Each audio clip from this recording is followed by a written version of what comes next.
Good morning, student. Today I am going to discuss short period objectives. Short period objectives vary from plans to plans depending on current needs of the economy. अब देखो बेटे, अगर हम बात करते हैं तो हमारे शॉर्ट पीरियड ऑब्जेक्टिव्स कौन से और किस तरह के ऑब्जेक्टिव होते हैं. बेसिकली दे चेंज, वेरी माने change, they change from plan to plan, जो योजनाओं के अनुसार बदलते हैं और हमारी वर्तमान आवश्यकताओं के अनुसार इनमें परिवर्तन आता है.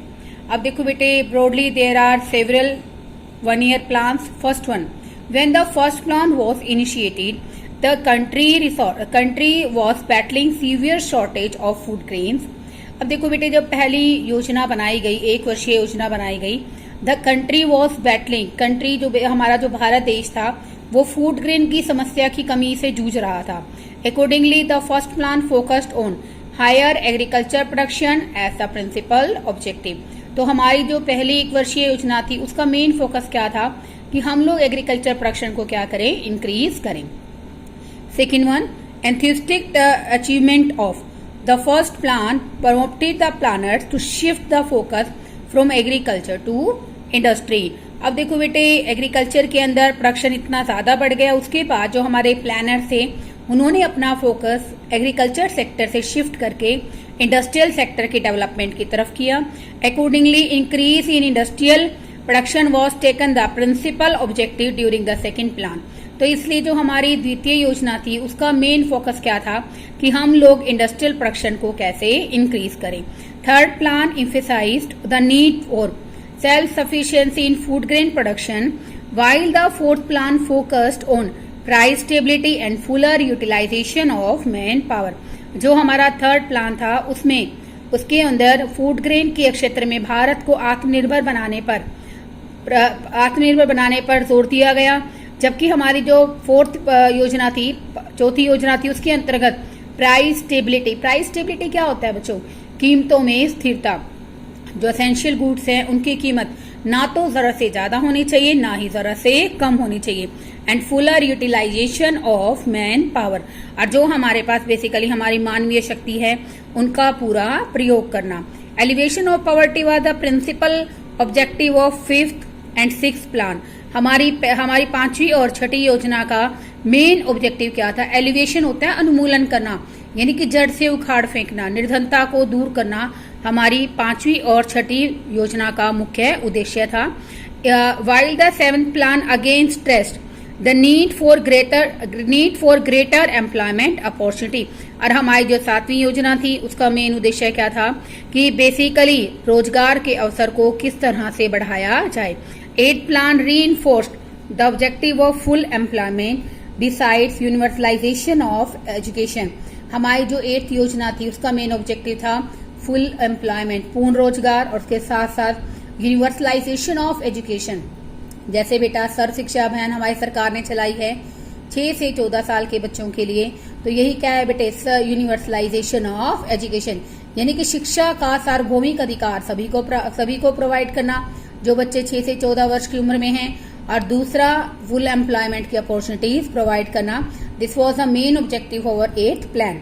Growth, price stability and environmental sustainability was the principal objectives of 9th plan. हमारी 9वीं योजना का मुख्य उद्देश्य है विकास करना, देश में कीमत को स्थिर बनाए रखना, एनवायरमेंटल सस्टेनेबिलिटी यानी कि एनवायरमेंट की क्वालिटी को मेंटेन करना है.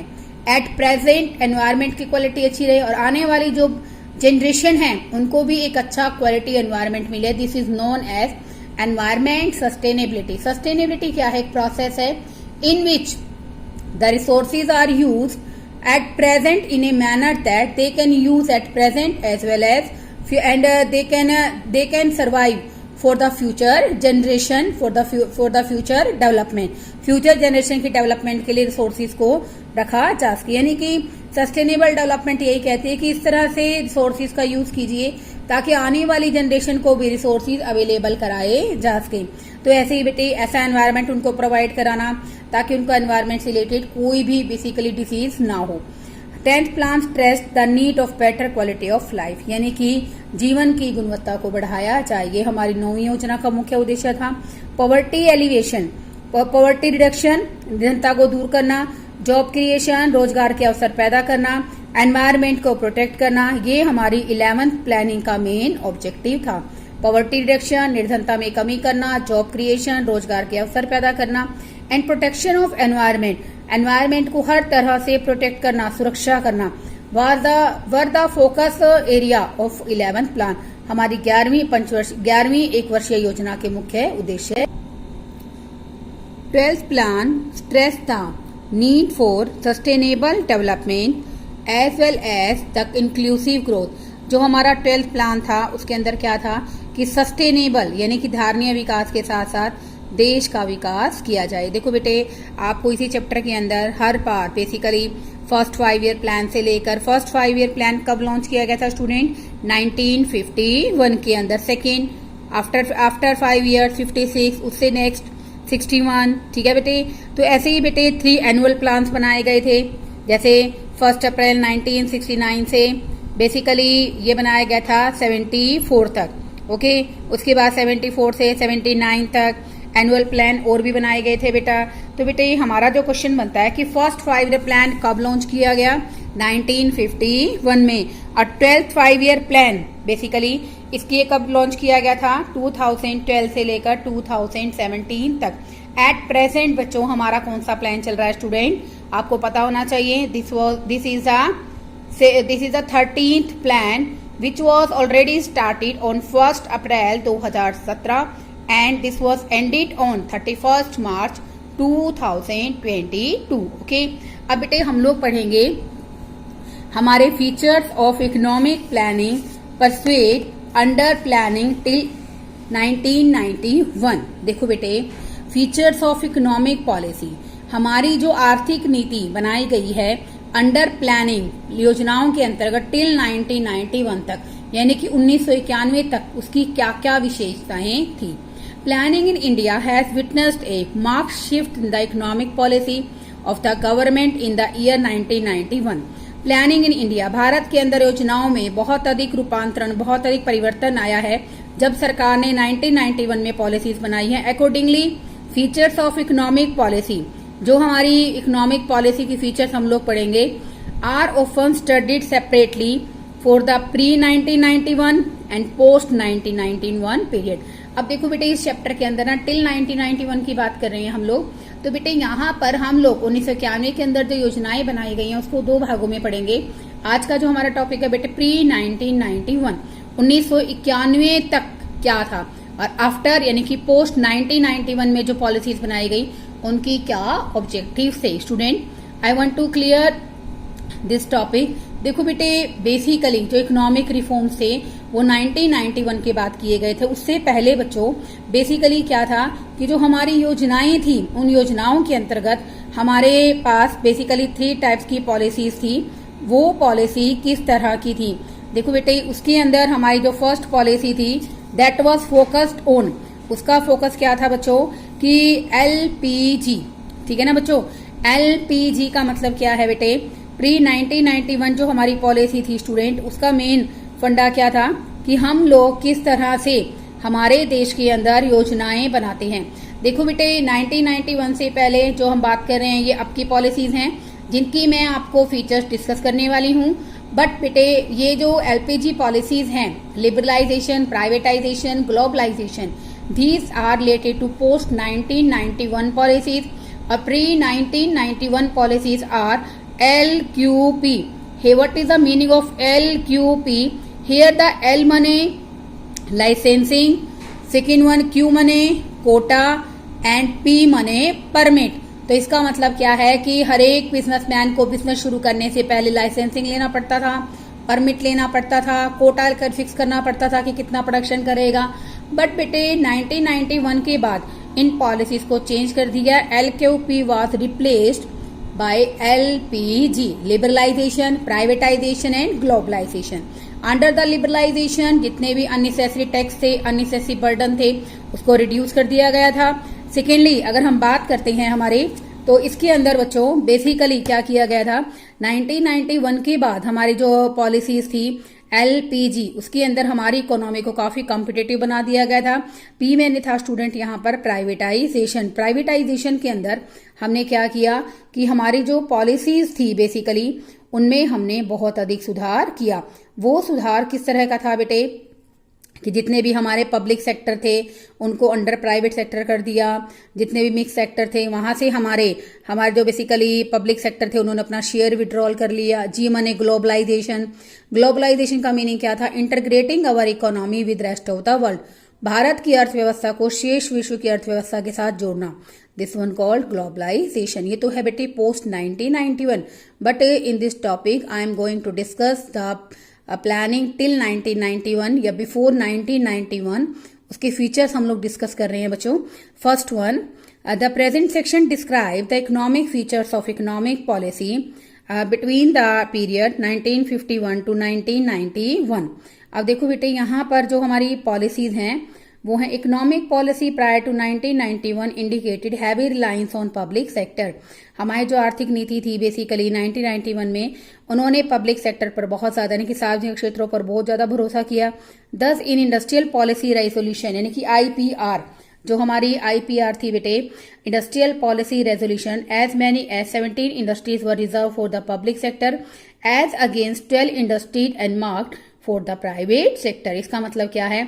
IPR पॉलिसी 1956 में क्लियरली डिफाइन किया गया था कि जो 17 उद्योग हैं उन्हें प्राइवेट सेक्टर के अंडर क्या कर दिया गया था? रिजर्व कर दिया गया था। और जबकि 17 उद्योग थे उन्हें प्राइवेट सेक्टर के नहीं पब्लिक सेक्टर के अंदर रिजर्व कर दिया गया था, और जो 12 उद्योग थे उन्हें प्राइवेट सेक्टर के अंदर एडजस्ट कर दिया गया था। यानी कि 17 ऐसे उद्योग जिन्हें केवल पब्लिक सेक्टर लगा सकता है और 12 ऐसे उद्योग थे जिन्हें प्राइवेट सेक्टर लगा सकता था।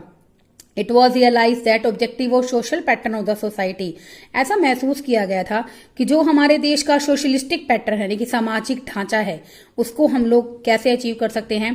Comprehensive development of private sector enterprises. हमारे जो प्राइवेट सेक्टर हैं उनकी विस्तृत योजना बनाकर डेवलपमेंट करके ही हम अपने देश का समाजवादी ढांचा अचीव कर सकते हैं, यानी कि देश के सभी लोगों को सामाजिक न्याय दिलवा सकते हैं, सभी लोगों को रोजगार दिलवा सकते हैं। तो इसके लिए क्या जरूरी है कि पब्लिक सेक्टर को क्या किया जाए? पूरी तरह से डेवलप किया जाए। Second one, regulatory development of private sector. हमारे जो regulatory development of private sector का बच्चों यहाँ पर मतलब क्या है? According to industrial development regulation act, इसकी शॉर्ट फॉर्म बन गई बच्चों IDRA 1948, new industry in a private sector could not be established without license and registration। देखो बेटे ये जो हमारा IDRA एक्ट है 1948, इसके अंदर बेटे अगर नई जो प्राइवेट इंडस्ट्रीज है वो डेवलप होना चाहती है तो उसको लाइसेंस लेने की, उसको रजिस्ट्रेशन कराने की क्या पड़ेगी? जरूरत पड़ेगी। सिमिलरली MRTP एक्ट क्या है? Monopoly and restrictive trade practices act 1969 के अंदर बेटे इस एक्ट के अंडर प्राइवेट सेक्टर की एक्सपेंशन पर कई तरह के रिस्ट्रिक्शंस लगा दिए गए। देखो बेटे जो MRTP एक्ट है इसके अंदर बेटे एक अधिकार प्रतिबंधात्मक व्यापार व्यवहार अधिनियम है जिसके अंदर प्राइवेट सेक्टर की डेवलपमेंट के लिए कई तरह के प्रतिबंध लगा दिए गए। But now at present it was replaced by competition act 2002। आगे देखिए बच्चों, regulatory development of private sector was to ensure that there was no concentration of economic power in the private hands. Regulatory development private sector की नियमित रूप से development करने के लिए बेसिकली उस पर इतना मतलब रिस्ट्रिक्शंस लगाए गए ताकि इसके कारण प्राइवेट सेक्टर के हाथों में कंसंट्रेशन ऑफ इकोनॉमिक वेल्थ को प्रिवेंट किया जा सके। What is the meaning of concentration of wealth? Concentration of wealth होता है बच्चों धन का केंद्रीयकरण। ऐसा ना हो कि प्राइवेट सेक्टर इतनी तरक्की कर जाए कि कुछ ही लोगों के हाथ में हमारी नेशनल इनकम का एक बहुत बड़ा परसेंटेज चला जाए। आप इसमें एग्जाम्पल में टाटा, बिरला, अंबानी जैसे एग्जाम्पल पुट डाउन कर सकते हैं जिसके अंदर बेटे हमारी नेशनल इनकम का एक बहुत बड़ा हिस्सा 20% लोगों के पास है। तो बेटे इसी को ही हम लोग क्या कहते हैं? Concentration of economic wealth. तो रेगुलेटरी डेवलपमेंट की गई प्राइवेट सेक्टर की ताकि इसके कारण इकोनॉमिक वेल्थ का प्राइवेट हैंड्स यानी कि बेसिकली जो निजी हाथ हैं, निजी हाथों में, निजी व्यापारियों के हाथों में किसी भी तरह से धन के केंद्रीयकरण को रोका जा सके। Third one, protection of small scale industry and Regulation of large scale industry. Large scale industry was regulated through several acts regularly, particularly MRTP. Large scale industries पर बेटे बेसिकली रेगुलेशन किया गया, इसको नियंत्रित किया गया, बहुत सारे कानून बनाए गए, जबकि छोटे छोटे जो उद्योग हैं, स्मॉल स्केल इंडस्ट्रीज हैं, उनको क्या किया गया, प्रोटेक्ट किया गया। उनको प्रोटेक्ट कई तरह से किया गया। कुछ ऐसे उद्योग थे बेटे जिनको स्मॉल स्केल इंडस्ट्री इस्टेब्लिश कर सकती थी, और जबकि जो हमारे लार्ज स्केल इंडस्ट्रीज हैं उनको रेगुलेट करने के लिए monopolies restrictive trade practices act बनाया गया, जिसमें कई तरह के रिस्ट्रिक्शंस लार्ज स्केल इंडस्ट्रीज पर लगा दिए गए। Small scale industry on the other hand was offered protection from competition. जो हमारे स्मॉल स्केल इंडस्ट्रीज थे उन्हें क्या किया गया, कई तरह से कॉम्पिटिशन से प्रोटेक्ट किया गया। Certain areas of production were exclusively reserved for the small scale industry, particularly labor intensive industries such as ready-made garments, chemical, leather products etc. कुछ एरिया ऐसे थे बेटे जिनको स्मॉल स्केल इंडस्ट्रीज के लिए क्या कर दिया गया, रिजर्व कर दिया गया, कि जिनका प्रोडक्शन केवल लघु उद्योग कर सकते थे। Particularly labour intensive industries. Labour intensive industries कौन सी होती है बच्चों, जहां पर कैपिटल यानी कि कैपिटल का मतलब बच्चों यहाँ पर क्या है कि नई नई इनोवेटिव टेक्नोलॉजी के स्थान पर ज्यादा से ज्यादा लेबर का यूज किया जाता है। We all know that in our Indian economy there is a massive unemployment. To reduce the unemployment, it was a appreciable step to the government to promote labor intensive industries, and particularly labor intensive industries such as ready-made garments, chemical and leather products etc. Besides, financial institutions were developed to cater the needs of small scale industries. इसके लिए बेटे कई तरह के financial institutions जो क्या करेंगे, इनको डेवलप करने के लिए, इनकी फाइनेंशियल नीड्स को सेटिस्फाई करने के लिए स्मॉल स्केल इंडस्ट्री को टाइमली लोन, क्रेडिट की लोन लगा लीजिए बच्चों, क्रेडिट फैसिलिटीज लगा लीजिए, क्रेडिट फैसिलिटी प्रोवाइड कराएंगे ताकि स्मॉल स्केल इंडस्ट्री को डेवलप किया जा सके। सेवरल बोर्ड्स जैसे सिल्क बोर्ड है, हैंडलूम बोर्ड है, इनको भी स्टैब्लिश किया गया ताकि जो स्मॉल स्केल इंडस्ट्रीज हैं उनको विश्व बाजारों में प्रमोट किया जा सके। तो बेटा ये पॉइंट क्या है कि लार्ज स्केल इंडस्ट्रीज को रेगुलेट करना और स्मॉल स्केल इंडस्ट्रीज को हर तरह से क्या करना, प्रोटेक्शन प्रोवाइड करना। इस प्रोटेक्शन के अंदर कुछ एरिया ऐसे हैं जिनको स्मॉल स्केल के लिए प्रोटेक्ट कर दिया गया है। लेबर इंटेंसिव इंडस्ट्रीज को प्रमोट किया गया है, रेडीमेड गारमेंट्स के उसमें, केमिकल्स के उसमें, लेदर प्रोडक्ट्स के उसमें, ताकि देश के अंदर बेसिकली ज्यादा से ज्यादा लोगों को एम्प्लॉयमेंट अपॉर्चुनिटीज प्रोवाइड की जा सके। स्मॉल स्केल इंडस्ट्रीज की फाइनेंशियल नीड्स को सेटिस्फाई करने के लिए फाइनेंशियल इंस्टीट्यूशंस की डेवलपमेंट की गई है। Several board, handloom board, silk board, उनको स्टैब्लिश किया गया है ताकि स्मॉल स्केल इंडस्ट्रीज को विश्व के बाजारों में प्रमोट किया जा सके। फोर्थ पॉइंट है स्टूडेंट हमारा, development of heavy industry of strategic significance. Strategic significance में कौन सी इंडस्ट्रीज आती हैं बेटे, हमारी आयरन, इलेक्ट्रिसिटी और इलेक्ट्रिसिटी जनरेशन, इंजीनियरिंग गुड्स आती हैं बेटे, जिनको हम लोग क्या कहते हैं, यूनिवर्सल इंटरमीडिएट्स। क्या कहते हैं, यूनिवर्सल इंटरमीडिएट्स। ये बेटे यूनिवर्सल इंटरमीडिएट्स क्यों हैं, क्योंकि ये जो इंडस्ट्री है ना बेटे, देखो आपको दे भी रखा है ना आपके ब्लू येलो बॉक्स के अंदर, सॉरी, कि आपको एक्सप्लेन कर रखा है। Universal intermediates industries of strategic significance, जैसे आयरन एंड स्टील है, इलेक्ट्रिसिटी जनरेशन है, इंजीनियरिंग गुड्स है, इनको यूनिवर्सल इंटरमीडिएट्स के रूप में रिकॉग्नाइज किया गया है। क्यों किया गया है, These industries supply essential ingredients to the almost heavy industry in the economy. हमारे देश के अंदर जितने भी भारी उद्योग हैं उनको essential ingredients किससे मिलते हैं, इन यूनिवर्सल इंटरमीडिएट से मिलते हैं। Know industry could run without power. कोई भी इंडस्ट्री बेटे, कोई भी उद्योग सर्वाइव नहीं कर सकता बिना इलेक्ट्रिसिटी के, बिना प्लांट एंड मशीनरी के। तो बेटे इनको हम लोग क्या कहते हैं, स्ट्रैटेजिक सिग्निफिकेंस इंडस्ट्रीज कहते हैं। अब देखिए बेटे, development of heavy industry of strategic significance. The industries like electricity generation, engineering goods were identified as strategic significance. These industries were to be developed on priority basis. इनको बेटे प्राथमिकता के आधार पर सबसे पहले डेवलप करना चाहिए।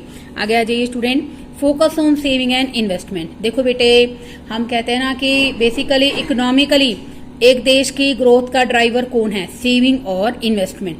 Saving and investment were identify as a key determinant of economic growth. हमारे देश में इकोनॉमिक ग्रोथ के लिए सेविंग को और इन्वेस्टमेंट को क्या माना गया, की डिटर्मिनेट, एक महत्वपूर्ण निर्धारक तत्व माना गया। सेविंग को प्रमोट करने के लिए हमें हाई रेट ऑफ इंटरेस्ट को ऑफर करने की जरूरत है, और इन्वेस्टमेंट, किसी भी व्यापार के अंदर, किसी भी उद्योग के अंदर पैसा लगाने के लिए सरकार उनको सब्सिडीज प्रोवाइड करे, कैपिटल ग्रांट्स प्रोवाइड किए, तो इसके कारण बेटा इन्वेस्टमेंट को प्रमोट किया जा सकता है। Then you can write such like that investment and saving are the important driver for economic growth. Saving basically saving को promote, saving must be promoted by providing higher rate of interest, and investment are also increases by the capital grants and subsidies by the government। आगे देखिए बच्चों, protection from foreign competition. देखो बेटे, foreign competition क्या है, विदेशों से जो प्रतियोगिता होती है हमारे इंटरनेशनल लेवल पर, नेशनल लेवल पर गुड्स की, उससे हमारे देश को प्रोटेक्ट किया जाए। Domestic industry was protected from foreign competition. घरेलू उद्योगों को विदेशी प्रतियोगिता से बचाया गया। High import duties and quantitative restrictions were lived on import. देखो बेटे, हमारे घरेलू उद्योगों को, जो देश के भारत के अंदर घरेलू उद्योग है, उन्हें हर तरह से विदेशी प्रतियोगिता से बचाने का प्रयास किया गया। बहुत ज्यादा मात्रा में इम्पोर्ट ड्यूटीज क्या होती है बेटे, इम्पोर्ट पर टैक्स, की अगर हम लोग बाहर से सामान मंगाते हैं तो उस पर टैक्स लगा देना ताकि वो इंडियंस को महंगा मिले, और ऑटोमेटिकली उसकी डिमांड क्या हो जाए, कम हो जाए। क्वांटिटेटिव रिस्ट्रिक्शंस का मतलब क्या है कि आप 1000 यूनिट को इंपोर्ट कर सकते हैं, 2000 को कर सकते हैं। क्वांटिटेटिव रिस्ट्रिक्शंस का मतलब है कोटा भी डिसाइड कर देना कि आप इससे ज्यादा बाहर से सामान नहीं मंगा सकते, ताकि जो डोमेस्टिक इंडस्ट्रीज हैं उनको फॉरेन प्रोडक्ट्स के साथ कंपटीशन ना करना पड़े और डोमेस्टिक इंडस्ट्री इजीली सर्वाइव कर सके। नेक्स्ट पॉइंट देखिए बच्चों, focus on import substitution. Import substitution क्या होता है बेटे, इम्पोर्ट सब्सटीट्यूशन का मीनिंग होता है production of those goods which we have to import from other countries. उन्हीं वस्तुओं का उत्पादन अपने देश में करना जिन्हें हम लोग बाहर से मंगवाते हैं। इसका मेन ऑब्जेक्टिव क्या रहेगा student, then we can save our foreign exchange. देखो बेटे, जब भी हम लोग इम्पोर्ट करते हैं तो हमें नो डाउट बदले में हमें उसी देश की कंट्री में पेमेंट करनी होती है जिस देश से हम लोग एडवांस टेक्नोलॉजी को इम्पोर्ट करते हैं। अब देखो बेटे, यहाँ पर अगर हम लोग क्या करेंगे कि बेसिकल जो डोमेस्टिक प्रोडक्शन है हम लोग कर रहे हैं, हमें उन्हीं वस्तुओं को अपने देश में बनाएंगे जिन्हें हम लोग बाहर से मंगाते हैं, तो इसके कारण बेटे हमारे पास फॉरेन करेंसी बचेगी, उसका हम लोग आगे बेसिकली यूज कर सकते हैं अपने कंपनी के बेटरमेंट के लिए, और नो डाउट अपने आप को सेल्फ सफिशिएंट भी बनाया जा सकता है। तो इसलिए जो हमारे 1991 की पॉलिसी है उसका ऑब्जेक्टिव क्या था, फोकस ऑन इम्पोर्ट सब्सटीट्यूशन, यानी कि जो चीजें हम लोग इम्पोर्ट करते हैं उसका सब्सटीट्यूट हमारे इकोनॉमी के अंदर बनाना, ताकि फॉरेन करेंसी को, बेसिकली फॉरेन एक्सचेंज को हमारे ही देश के अंदर सेव किया जा सके और अपने आप को सेल्फ सफिशिएंट बनाया जा सके। आगे देखिए स्टूडेंट, 8th पॉइंट है रिस्ट्रिक्शन ऑन फॉरेन कैपिटल। देखो बेटे, फॉरेन कैपिटल क्या होता है, विदेशों से पूंजी। अब देखो बेटे, foreign direct investment was controlled and regulated through foreign exchange regulation act. देखो बेटे, विदेशी प्रत्यक्ष निवेश को नियमित और नियंत्रित किया गया फेरा के कारण। फेरा क्या था, foreign exchange regulation act. Loan from abroad were accorded high priority than FDI. देखो बेटे, इसका मतलब क्या है, विदेशों से प्राप्त होने वाले लोन को प्रायोरिटी दी गई कि देखो बेटे, अगर हम लोग लोन लेंगे तो हम उनको प्रिंसिपल विद इंटरेस्ट वापस कर देंगे। देन जो लोन प्रोवाइड करेंगे वो कंपनी के अंदर किसी भी तरह से कोई इंटरफेरेंस नहीं करेंगे, कंपनी पर किसी भी तरह से कोई रिस्ट्रिक्शन नहीं लगाएंगे। लेकिन अगर हम लोग वहां पर बेसिकली क्या करते हैं, फॉरेन इन्वेस्टर्स को एज ए इन्वेस्टर्स कंपनी में इन्वेस्टमेंट करने की परमिशन देते हैं, तो वो क्या करेंगे, हमारी डोमेस्टिक कंपनी पर अपना इकोनॉमिक कंट्रोल स्टैब्लिश करेंगे और हर तरह से कंपनी को कैप्चर करने की कोशिश करेंगे और हमारे देश पर बेसिकली विदेशियों का कंट्रोल क्या हो जाएगा, बढ़ जाएगा। तो इसके लिए बच्चों क्या जरूरी था कि देखो loan from abroad were accorded high priority than FDI.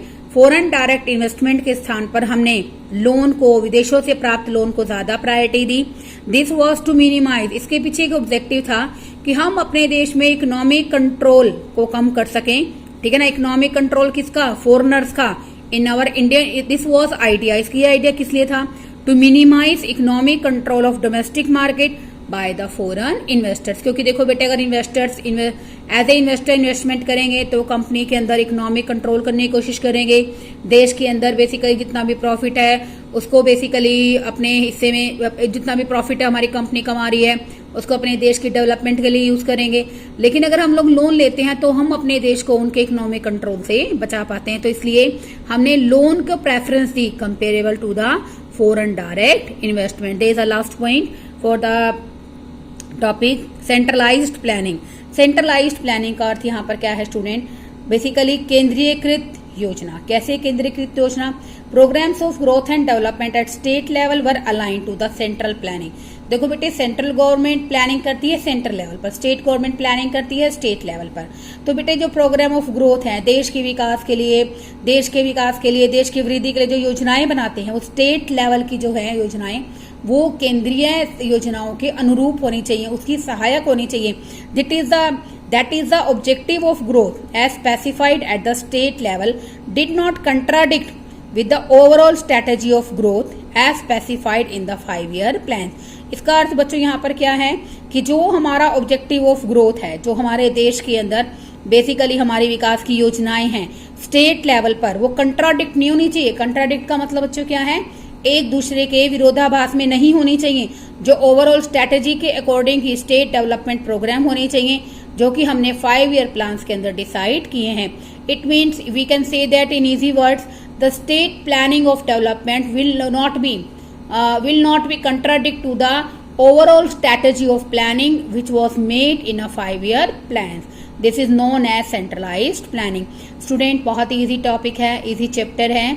अगर आप इसको ध्यान से सुनते हो बेटे, मुझे नहीं लगता कि आपको कोई डाउट रहेगा। फिर भी अगर आपको कोई डाउट रह जाता है, आपको कोई बात नहीं समझ में आती है, then you can write on a comment section. Okay, thank you students.